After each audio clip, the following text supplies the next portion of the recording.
Ouais, salut tout le monde, c'est Maèche83. On se retrouve aujourd'hui pour une petite vidéo en ligne commentée en recherche et destruction hardcore sur la carte bootleg.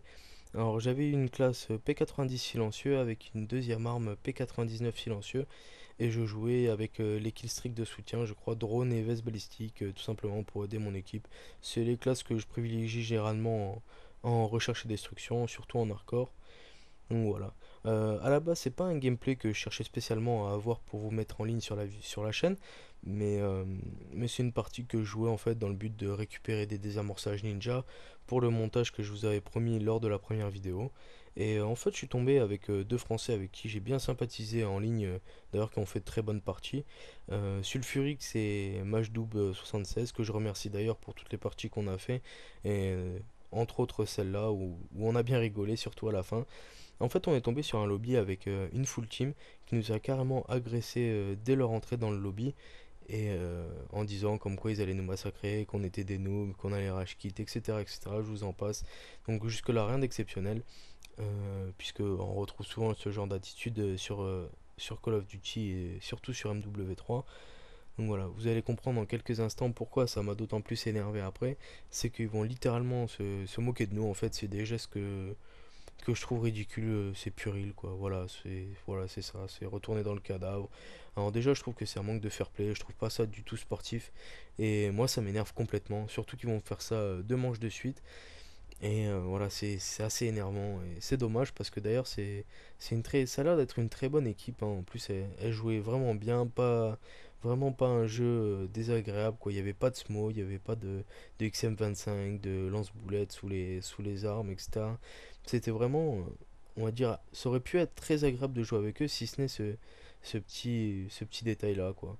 Donc là je vais au pré-shoot hein, comme à la première manche, comme je fais tout le temps d'ailleurs sur bootleg en hardcore, parce que ça marque énormément de points, c'est un conseil que je vous donne.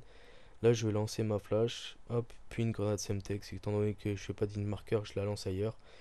Voilà, donc ensuite je vais me retourner et je vais partir longer de l'autre côté. Là je vais faire une petite série de kills, il me semble, je crois que c'est lors de la deuxième manche que je fais une petite série sympa quoi. Voilà, là j'envoie un croisement. Ensuite, il va y en avoir un qui va monter sur le camion, donc je me mets à couvert. Ne faites pas cette erreur en ligne de vouloir ajuster trop vite l'ennemi, parce que c'est en vous précipitant déjà d'une part que vous allez mal viser, et d'une autre part vous risquez de vous faire tuer, parce que lui aussi vous aura vu, l'ennemi vous aura vu en même temps que vous. Moi je préfère, quand j'ai le choix comme ça, je préfère me cacher, enfin me cacher, me mettre à couvert et après ajuster correctement l'ennemi. Donc voilà, c'est un petit conseil que je vous donne. Là par exemple, je l'ai vu, je me mets à couvert, mais bon, lui aussi m'avait vu. Et étant donné que j'étais en train de recharger, j'ai essayé de changer d'arme, mais c'était trop tard. Mon P99 silencieux n'a pas voulu sortir, malheureusement. Voilà, mon coéquipier se fait tuer, et encore ce même geste. En plus, c'était pas le même joueur, donc ça prouve que vraiment toute la team est dans le même état d'esprit. Enfin, du moins, deux d'entre eux déjà, c'est plutôt pas mal. Sur deux manches, c'est. Voilà.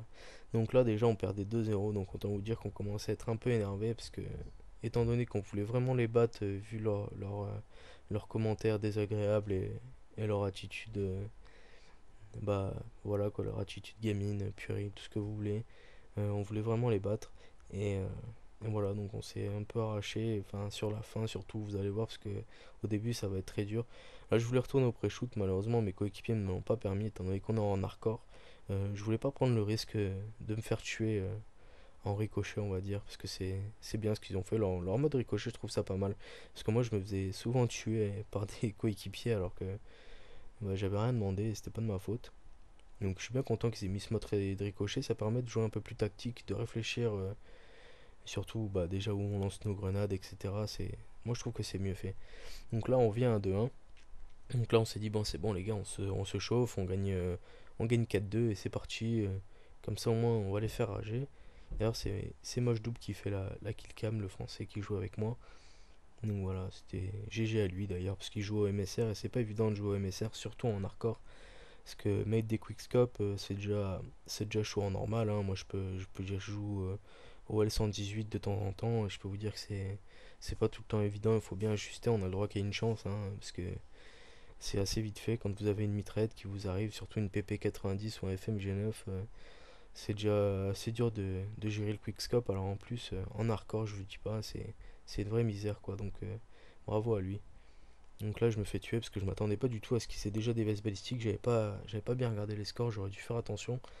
Parce qu'en recherche et destruction c'est quand même très souvent qu'on joue avec les vestes balistiques, surtout quand vous êtes en équipe, hein. Moi c'est la preuve, c'est ce que je fais aussi, je pense que c'est un côté tactique aussi, et j'aurais dû regarder un peu plus les scores pour pouvoir me méfier de ça. Mais voilà, bah tant pis pour moi. Là, je vous ai passé un petit moment dans le gameplay, parce qu'on arrive à la phase intéressante, voilà, enfin, la phase intéressante où on perd en tout cas, là où il y a du jeu. Je vous avais passé un petit moment de la vidéo. Je pense que vous m'en voudrez pas, parce que j'étais en spectateur sur un mec qui campait, donc c'était pas très agréable à regarder en tout cas. Donc là, on perdait 3-1. En fait, on s'est dit, bon les gars, on va la jouer intelligent. Euh, Moi, je vais me poser sur A, vous allez sur B, comme ça vous couvrez à deux la bombe B, parce qu'elle est un peu plus dure à couvrir. Alors, je sais que beaucoup vont me dire dans les commentaires que je campe. Euh, Ils n'ont pas complètement tort, parce que je couvre d'une part la bombe, euh, mais, euh, mais je joue l'objectif, en fait, ce qui est de couvrir la bombe. Je pense que c'est l'objectif principal. Euh, Malgré le fait que je puisse camper entre guillemets, vous allez voir que je vais jamais rester en viseur fixe à un endroit, même si là je fais la sentinelle pour checker. En fait, je suis souvent j'appuie souvent sur Start pour regarder la mini carte qu'il y a sur Start et voir s'il n'y a pas, bah déjà d'une part où se font tuer mes alliés, et de deux, si jamais on joue pas en silencieux, bah on vous voit le petit point rouge sur la mini carte.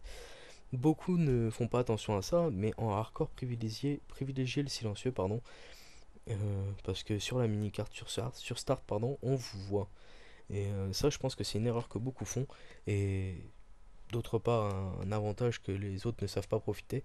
euh, quand vous avez des adversaires qui sont pas en silencieux, bah, vous pouvez les détecter. Voilà. Là, par exemple, j'ai vu quelqu'un tirer, je m'approche et je le tue. Donc, vous voyez que même si je sécurise une zone, je vais pas rester à camper. Là, vous voyez que je viens sécuriser le couloir, je vois qu'il n'y a personne, donc je retourne à ma place pour pas me faire avoir au niveau de la bombe A. Et d'ailleurs, je crois que là, je vais voir arriver quelqu'un qui va arriver sur la bombe A au fond, enfin pas de ce côté, voilà, de ce côté. Voilà, là, il y a quelqu'un qui arrive, je reste pas à camper. Voilà, je vais arriver en face à face parce que voilà, je veux pas non plus camper et rester en viseur fixe pour le tuer. Hop, là, je le vois au dernier moment et je le tue, je fais la kill cam, on gagne la cinquième manche. Donc j'étais plutôt content. Surtout en plus je fais la kill cam, donc voilà, j'étais bien content de leur mettre une petite kill cam même si elle est pas du tout belle. Je pars complètement en sucette sur le viseur. Donc voilà. On attaque donc pardon, la sixième manche. Donc là on va faire la même technique avec mes deux collègues français. D'ailleurs, je les remercie hein, pour les parties qu'on a passées. Big up à vous, les gars. Merci. Je sais pas si j'ai déjà cité leur nom. C'est Sulfurix et Majdoub 76. Majdoub, je crois que je l'ai signalé vu qu'il a fait la killcam deux fois. Enfin, deux fois. Il a fait deux killcams. Donc voilà. Ou du moins, je sais pas si voilà, c'est lui qui va faire la killcam de la sixième manche. Donc il fait bien deux killcams. Excusez-moi pour ceux qui ont suivi depuis le début de la vidéo et qui disent mais non, il a fait qu'une killcam. Non, il fait bien la deuxième killcam sur la sixième manche.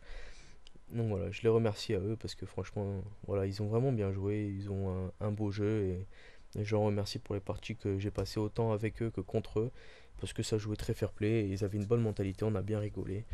Et voilà, quoi, c'était un petit clin d'œil si jamais ils regardent la vidéo, même si je les ai prévenus que je faisais ma petite chaîne.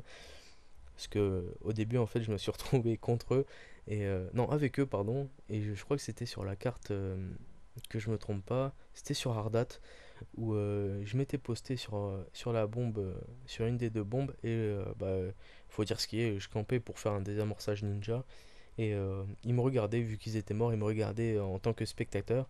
Et quand ils m'ont vu arriver sur la bombe, j'ai fait un gros fail où je me suis fait buter par mon adversaire qui m'avait complètement grillé. Et dans le lobby, ils m'ont dit bah, c'est bien fait pour toi, t'avais qu'à pas faire le malin, il fallait les tuer simplement. Donc là, je leur ai expliqué que je cherchais à faire des désamorçages ninja pour ma chaîne YouTube. Et de là, ils ont tout de suite compris. Ils ont dit ah, ok, pas de souci, bah, autant pour nous. Excuse-nous de tout d'avoir malmené, on va dire, entre guillemets, même s'ils m'ont pas insulté, hein, ça restait quand même très soft leurs propos. C'était voilà, c'était juste bien fait pour toi, quoi. L'arroseur a arrosé, y a pas de souci. Donc voilà, enfin voilà, juste pour dire, je leur passe un petit coucou si jamais ils me regardent. Et voilà. Donc là, on arrive donc aux prolongations. Enfin, ça fait un petit moment qu'on y est. Donc là, on voulait, voilà, on était chaud patate. On a dit putain, il faut gagner les gars absolument. Et vous allez voir que en fait, Majdoub et Sulfurix, on va se faire tuer. Et j'avais plus de coéquipier. Et je vais entendre à un moment, oui, vous êtes le dernier survivant. Voilà, là, Majdoub se fait tuer. Et là, je vais entendre, oui, vous êtes le dernier survivant. Allez-y, ça vous de jouer, etc., etc. Donc moi, je vais y aller.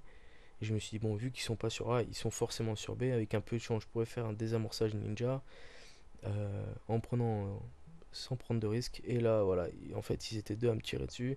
Et j'ai eu beaucoup de chance. Déjà, heureusement que j'avais les vestes balistiques, sinon j'étais mort. Et voilà. Moi, j'ai eu ma vengeance dès 2 premières manches où je me fous de leur gueule. Et je pense que c'est bien fait pour eux, parce qu'à la base, c'est pas quelque chose que je fais. Voilà. C'était juste pour me venger et de leur dire voilà, bien fait pour vous, vous avez qu'à pas nous chercher. Je peux vous dire que les deux Français qui étaient avec moi ont bien rigolé dans le lobby. Voilà, j'espère la vidéo vous aura plu.